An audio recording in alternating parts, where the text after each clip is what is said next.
அமைச்சர்களையும் அதிகாரிகளையும் சட்டமன்ற உறுப்பினர்களையும் நாடாளுமன்ற உறுப்பினர்களையும் நான் கேட்டுக்க விரும்புவது, எந்த ஊர்லையும் எந்த ஸ்கூல்லையும் உணவோட தரம் ஒரு துளி கூட குறையக்கூடாது. உங்க குழந்தைங்க சாப்பிட்ற சாப்பாட்டை எப்படி கவனமா பார்த்துப்பீங்களோ அந்த மாதிரி அரசு பள்ளி மற்றும் அரசு உதவி பெறக்கூடிய பள்ளி மாணவருடைய சாப்பாட்டை கவனமா ஸ்பெஷல் கேர் எடுத்து பாருங்க.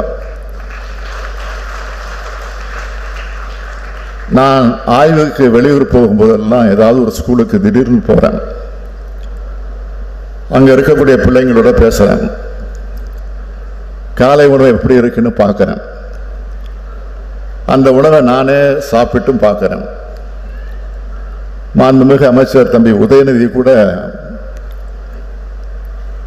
சுற்றுப்பயணம் போறப்போ நிகழ்ச்சிகளுக்கு போறப்போ இந்த மாதிரி ஆய்வு பண்றதை பார்க்கிறேன். மற்ற அமைச்சர்களும் பண்ணிட்டு இருக்கிறாங்க. எனவே மற்ற அமைச்சர்களும் மக்கள் பிரதிநிதிகளும் மாவட்ட ஆட்சியர்களும் அதிகாரிகளும் அவங்க பகுதிகளில் இருக்க பள்ளியில் திடீர்னு ஆய்வுகளை மேற்கொள்ளணும்னு ரொம்ப பணிவாக கேட்டுக்கிறேன். திராவிட மாடல் அரசையும் என்னையும் பொறுத்த வரைக்கும் நம்ம தமிழ்நாட்டு பசங்க படிக்கிறதுக்கு எதுவும் தடையா இருக்கக்கூடாதுன்னு நினைக்கிறோம். அது பஸ்ஸா இருந்தாலும் சரி, நீட் தேர்வா இருந்தாலும் சரி, ஒன்றிய அரசோட புதிய கல்விக் கொள்கையா இருந்தாலும் சரி, எந்த தடை வந்தாலும் அந்த தடைகளை உடைக்கிறது தான் எங்களுடைய முதல் பணி. நீட் தேர்வை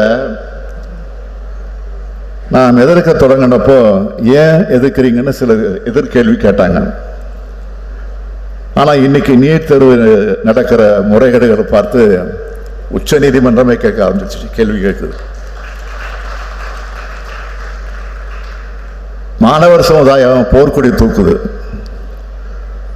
பல முதலமைச்சர்கள் தேசிய தலைவர்கள் நீட் வேண்டாம்னு குரல் கொடுக்க ஆரம்பிச்சிட்டாங்க.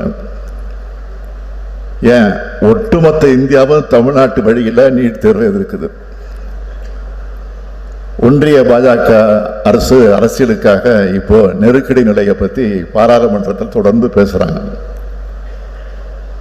ஆனா நாம அவங்க கிட்ட கேட்கிற கேள்வி, நெருக்கடி நிலை காலத்தில் ஒத்திசைவு பட்டியலுக்கு மாற்றப்பட்ட கல்வியை உடனடியாக மாநில பட்டியலுக்கு மாற்ற ஒன்றிய அரசு தயாரா இருக்கா? இந்த ஆக்கபூர்வமான செயலை அவங்க செய்வாங்களா? நம்மளை பொறுத்த வரைக்கும் நீட் தேர்வு, புதிய கல்விக் கொள்கை தேவையற்றது, அதான் எதிர்க்கிறோம்.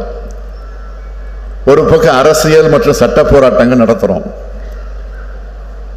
இன்னொரு பக்கம் மாணவர்களுடைய நலனுக்காக பள்ளி கல்விக்கும் கல்லூரிகளுக்கும் உயர் கல்லூரிகளுக்கும் ஏராளமான திட்டங்களை தீட்டுக்கிறோம். எனவே தடைகளை நாங்கள் உடைக்கிறோம். மாணவர்கள் கல்வியில் மட்டும் கவனம் செலுத்துங்க. ஏன்னா நான் திரும்பவும் சொல்றேன், கல்விதான் யாராலும் திருட முடியாத சொத்து.